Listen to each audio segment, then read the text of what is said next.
노래는 부를 때까지 노래가 아니고 종은 울릴 때까지 종이 아니며 사랑은 표현할 때까지 사랑이 아니라는 말이 있습니다. 참 심오한 말이죠. 쉬우면서도 쉽지 않고 어려우면서도 어렵지 않은, 한번 깊이 곱씹어 봐야 할 말입니다. 사실 노래와 종은 누가 굳이 부르지 않고 울리지 않아도 이미 그 자체로 노래와 종입니다. 그러나 부르지 않는다면 노래는 노래일 수 없고 울리지 않는다면 종은 종일 수 없습니다. 자기 자신의 노래와 종으로서의 역할을 하지 못하기 때문이죠. 사랑도 마찬가지입니다. 표현을 하기 전까진 사랑일 수 없습니다. 물론 사랑은 꼭 말이 아니라도 다양한 방법으로 표현됩니다. 하다못해 눈빛으로라도 말이죠. 하지만 그 역시 표현이죠.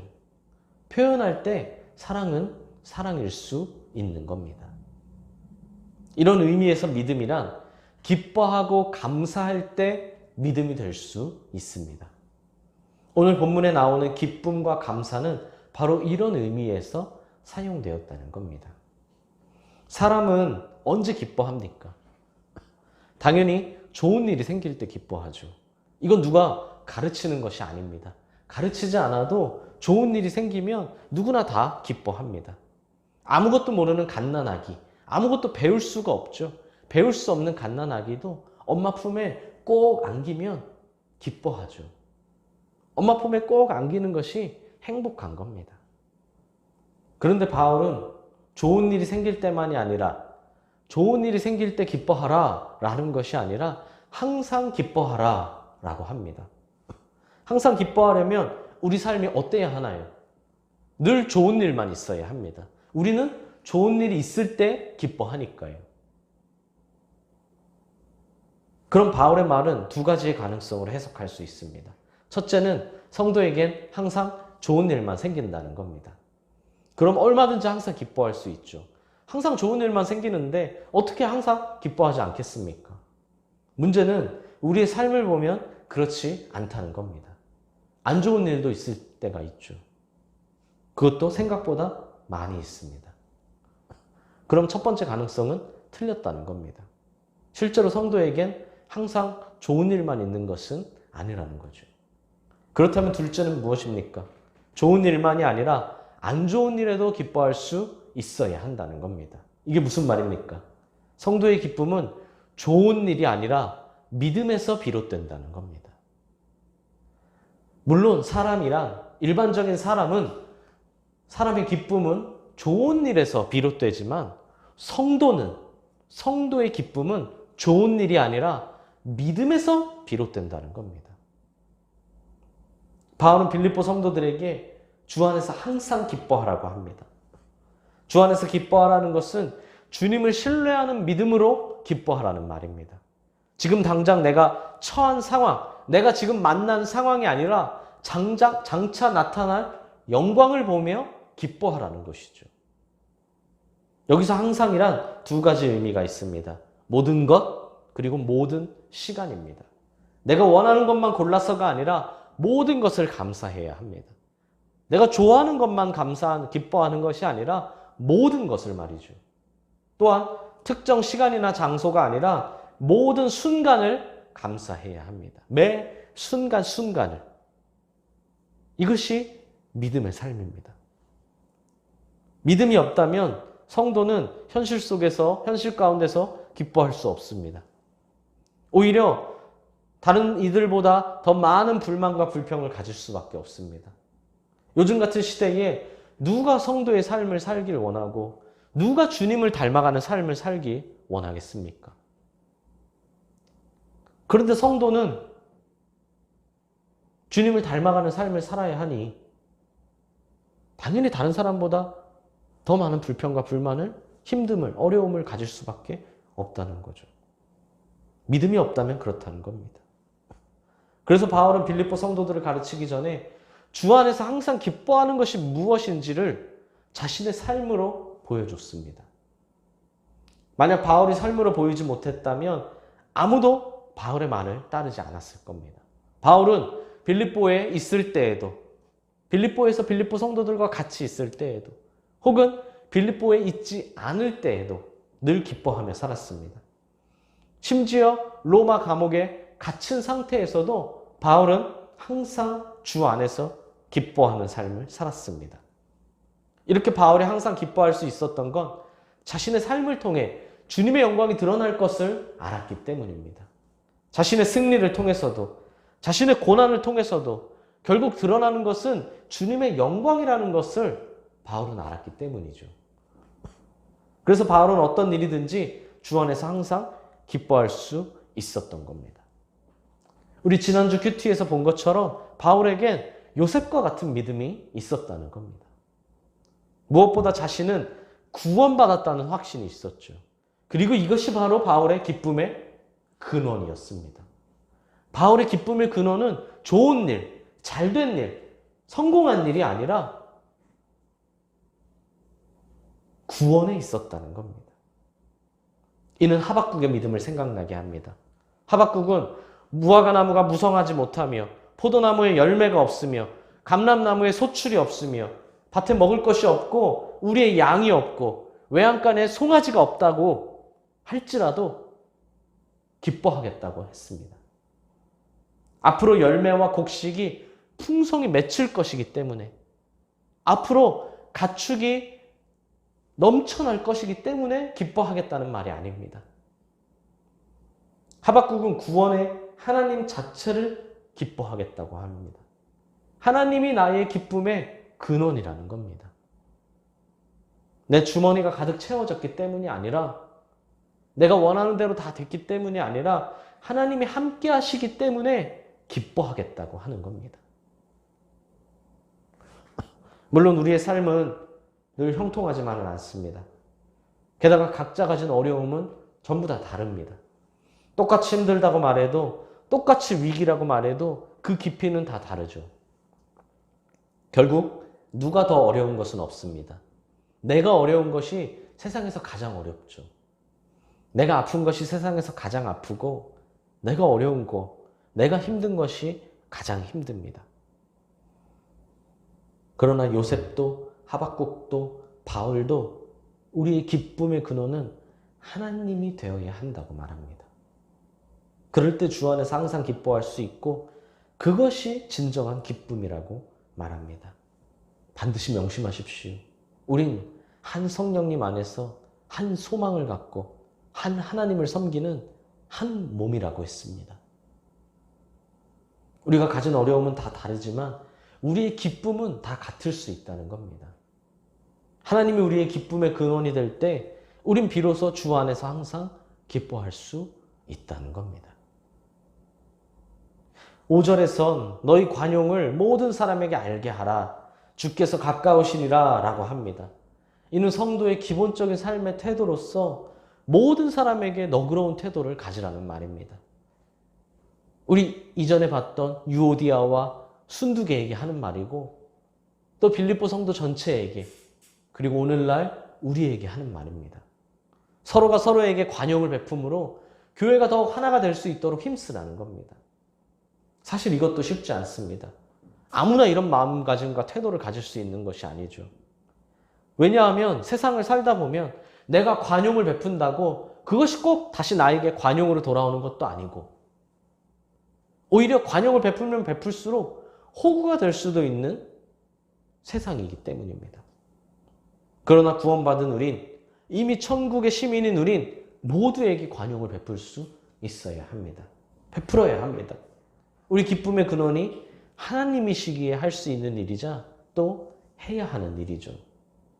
여기서 알게 하라 라는 말은 행함으로 보이라는 겁니다. 우리 처음에 사랑도 표현할 때 사랑이 된다고 하지 않았습니까? 내가 행할 때 다른 사람이 내가 관용을 베푼다는 걸 알 수 있죠. 주께서 가까우시다는 것은 시간이 내 것이 아니라는 말입니다. 그리스도께서 언제 오실지 모르는 것이고, 또 내가 언제까지 살 수 있을지도 모르는 일입니다. 지금 당장은 다 내 것 같지만, 다 내가 결정하는 것 같지만 결국 내 것은 하나도 없다는 거죠. 무엇보다 주님이 재림하시면 모든 것이 낱낱이 드러난다는 의미입니다. 사람은 얼마든지 속일 수 있고 겉모습만으로도 얼마든지 칭찬받을 수 있지만 주님 앞에서 모든 것이 밝게 드러납니다. 먼지만큼입니다. 주님은 우리에게 말씀하시고 약속하신 그대로 순종하고 충성하는 자에게는 영원한 상을 주시고 불순종하고 악을 행하는 자에게는 영원한 벌을 주십니다. 그러므로 성도는 베풀어야 한다는 겁니다. 6절에서 7절은 너무나 유명한 말씀인데요. 제가 최근에도 계속 묵상하며 기도했던 내용입니다. 주님은 우리에게 아무것도 염려하지 말고 다만 모든 일에 기도와 간구로 너희 구할 것을 감사함으로 하나님께 아뢰라 라고 하셨습니다. 우리가 염려하지 말아야 할 이유는 간단합니다. 주님이 염려하지 말라고 하셨기 때문이죠. 우리는 하나님이 언제나 우리와 동행하시며 언제나 우리를 돌보신다는 것을 믿기 때문입니다. 하지만 어떻게 아예 염려하지 않을 수 있겠습니까? 저도 최근에 왜 이 말씀을 많이 묵상했겠습니까? 염려가 있기 때문이죠. 염려되는 상황 속에 있기 때문입니다. 교회적으로도 개인적으로도 말입니다. 여기서 하나하나 다 말할 수는 없습니다. 무슨 말입니까? 그만큼 염려가 많다는 거죠. 코로나로 벌써 6개월이라는 시간을 흘려보냈습니다. 정말 많은 것들을 놓치게 되었죠. 목장 모임과 성경 공부로 많은 것을 익힐 수 있었고 수련회로 또 각종 모임으로 많은 것들을 경험할 수도 있었습니다. 온라인으로 열심히 예배한다고 하지만 그것도 걱정되고 개척 후에 반년 만에 전도를 아예 할 수 없게 돼버린 상황이 되었죠. 그러나 바울은 염려하지 말고 기도와 간구를 하라고 합니다. 하나님을 신뢰하라는 겁니다. 하나님은 계신다는 것과 하나님은 모든 문제를 다 해결하실 수 있는 분이라는 것. 하나님은 자기를 찾는 자들에게 상 주시는 분이라는 것을 믿으라는 겁니다. 믿고 기도하라는 겁니다. 더 나아가 바울은 감사로 기도하라고 하죠. 지금 염려 때문에 기도하는데 어떻게 감사할 수 있겠습니까? 솔직히 우린 염려가 없으면 기도도 잘 안 하지 않습니까? 그것이 우리의 약함입니다. 잘 되면 내 탓이고 안 되면 하나님 탓이라고 합니다. 그러나 바울은 감사로 기도하라고 하죠. 믿음과 신뢰를 갖고 기도하라는 겁니다. 하나님을 향한 온전한 믿음과 깊은 신뢰가 없이는 절대 감사할 수 없기 때문입니다. 그러므로 나에게 초점을 맞춰 기도하지 말고 하나님께 초점을 맞춰 기도해야 합니다. 간절히 기도하고 간구하되 하나님은 내게 항상 가장 좋은 것을 주신다는 믿음이 있어야 한다는 겁니다. 내 기준에서 가장 좋은 것이 아니라 하나님의 기준에서 말이죠. 내 초점이 아니라 하나님의 초점이라는 겁니다. 오늘 동행 목장에도 나옵니다. 하나님과 우리의 기준은 분명히 다르죠. 사랑받는 부잣집 아들에서 남의 집 종으로 팔려간 것이 어떻게 형통일 수 있겠습니까? 그런데 형통이라는 단어가 나옵니다. 성경에. 가정 총무로 잘 지내다가 누명으로 감옥에 가는 것이 어떻게 형통일 수 있겠습니까? 그런데 형통이라고 합니다. 그 상황 자체가 형통이라는 건 아니지만 하나님이 형통케 하셨다고 나옵니다. 우리가 생각하는 형통은 노예로 팔려간 다음에 거기서 잘 되는 게 형통이 아니라 애초에 아예 노예로 팔려가지 않는 것이 형통이고 혹시라도 이미 안 좋은 일을 한번 겪었다면 다시는 비슷한 아픔을 겪지 않는 것, 그것이 우리가 생각하는 형통입니다. 그런데 요셉을 보면 하나님의 형통은, 하나님의 기준은 다르다는 것을 알 수 있습니다. 그리고 우리는 요셉이 종으로 팔려갈 때를 기준으로 약 20년 뒤에 찾아올 흉년을 대비하기 위해 알고 있습니다. 결국 요셉을 통해 애굽이 살게 되었고 주변 모든 나라들이 살게 되었고, 그리고 야곱을 포함한 모든 가족이 살 수 있게 되었습니다. 노예로 팔려갈 때 이런 일을 상상이나 할 수 있었겠습니까? 내 2시간이 아니라 20분 뒤에 일어날 일도 예측하지 못하는데 무려 20년이라는 시간을 뒤에 이를 상상이나 할 수 있겠습니까? 이처럼 하나님의 형통은 아무런 문제가 없는 삶이 아닙니다. 문제 가운데서도 하나님이 함께 하시는 것을 경험하는 것, 이것이 바로 하나님의 형통입니다. 요셉의 인생은 한순간의 절망으로 떨어졌고 이제 좀 살만하니까 또 다른 절망에 빠졌습니다. 그러나 그의 태도는 전혀 흐트러지지 않았고 하나님과 요셉의 관계는 여전히 견고했습니다. 바로 이 믿음이 있을 때 우리는 나를 통해 자신의 뜻을 이루시는 하나님을 경험할 수 있다는 겁니다. 이것을 7절에선 하나님의 평강으로 우리의 마음과 생각을 지켜주신다라고 표현합니다. 바울은 감사함으로 기도하면 내가 기도한 대로 다 이루어질 것이다 라고 말하지 않았습니다. 하지만 내가 기도한 대로가 아닐지라도 하나님은 기도하는 자를 지켜주십니다. 반드시 지켜주십니다. 하나님의 때에 하나님의 방법으로 말이죠. 그래서 기도하는 자는 실망하지 않습니다. 혹시 내가 기도한 대로가 그대로 되지는 않을지라도 하나님의 지혜로 지켜주시기 때문입니다. 결국 기도하는 자에게 실패는 없습니다. 하나님이 일하시기 때문이죠. 하나님은 우리의 마음이 흔들리지 않도록 우리를 견고하게 붙잡아 주십니다. 하나님을 사랑하게 하시고 하나님을 의지하게 하시고 하나님을 기뻐하게 하십니다. 이 평강을 지닌 성도야말로 주 안에서 항상 기뻐할 수 있는 하늘의 시민다운 삶을 살 수 있는 그런 성도가 될 수 있다는 겁니다. 문제는 현실이 자꾸 우리를 흔든다는 겁니다. 모르는 것이 아닙니다. 그런데 현실이 자꾸 우리를 흔듭니다. 무자비한 현실 앞에 우리의 믿음이 흔들릴 때가 있죠. 누가 흔들리고 싶어서 흔들리겠습니까? 하지만 흔들림 앞에 우리의 약함이 자꾸 하나 둘씩 나타나게 됩니다. 8절을 같이 한번 읽어보겠습니다. 시작. 끝으로 형제들아 무엇에든지 참되며 무엇에든지 경건하며 무엇에든지 옳으며 무엇에든지 정결하며 무엇에든지 사랑받을 만하며 무엇에든지 칭찬받을 만하며 무슨 덕이 있든지 무슨 기름이 있든지 이것들을 생각하라. 바울은 여기에 더 추가적으로 성도가 지켜야 할 8가지 덕목을 더 말하고 있습니다. 정리하면 늘 진리의 말씀을 따라 믿음의 시각으로 옳은 일을 택하고 거짓 없이 순결하며 의롭고 공정하며 모두에게 칭찬받고 사랑받는 사람이 되라는 겁니다. 사실 이걸 누가 모르겠습니까? 모르는 사람이 누가 있습니까? 문제는 과연 이걸 다 지킬 수 있냐는 겁니다. 지금 이미 8절 전까지 항상 기뻐하는 것도 믿음으로 항상 기뻐한다지만 그것도 사실 쉽지 않고 진짜 모든 사람에게 다 관용을 베풀어라. 모든 사람에게 관용을 베푸는 것도 만만치 않은데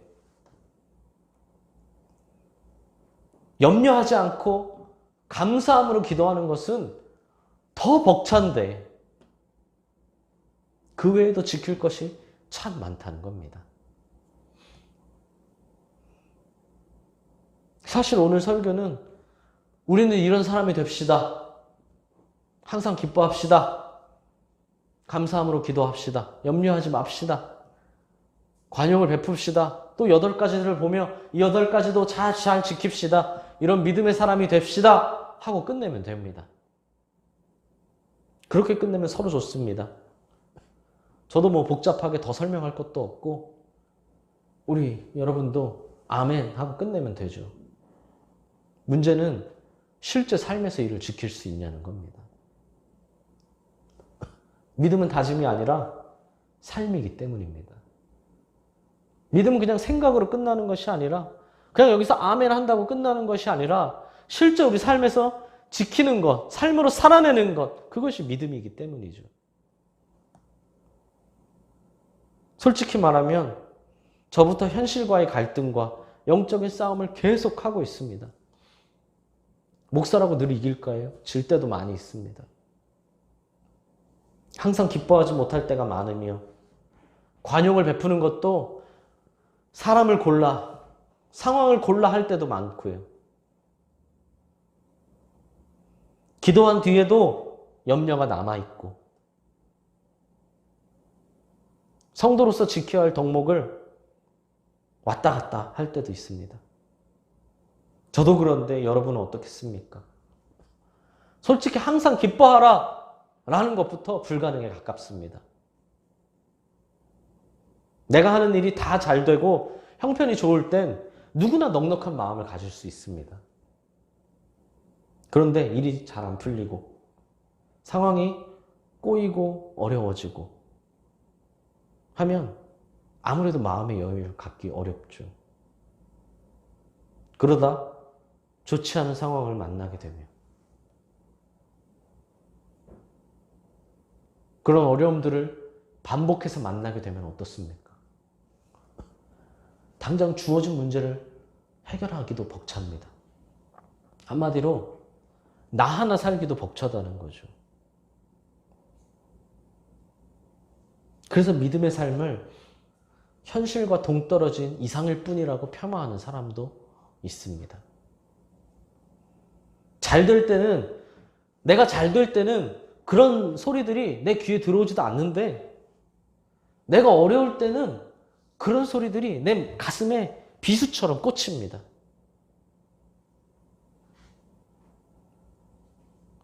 그럼 우리는 어떻게 살아야 합니까? 졌지만 잘 싸웠다 하고 그냥 포기하면 되는 건가요? 이렇게 믿음과 현실의 괴리로 고민하는 우리에게 바울은 자신을 모델로 제시합니다. 그동안 자신에게 배우고 받고 듣고 본 바를 실행하라고 행하라고 합니다. 그럼 평강의 하나님이 우리와 함께 하실 것이라고 하죠. 구절을 잘 이해해야 합니다.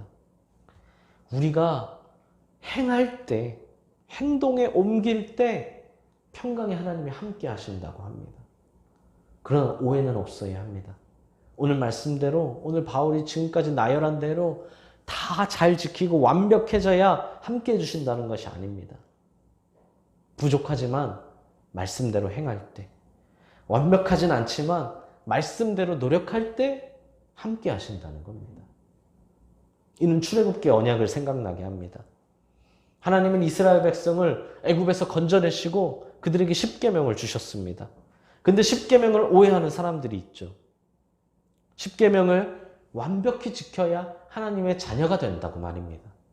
그러나 율법을 지켜야 자녀 삼아주시는 것이 아니라 이미 자녀 삼아주신 후에 자녀에게 지켜야 할 것들을 주신 것이 바로 십계명입니다. 비슷한 것 같지만 어마어마한 차이가 있죠. 완벽히 지켜야 자녀들 자격을 얻는 것이 아니라 이미 사랑으로 자녀를 삼아주셨고 자녀인 우리에게 자녀답게 사는 법을 요구하신 겁니다.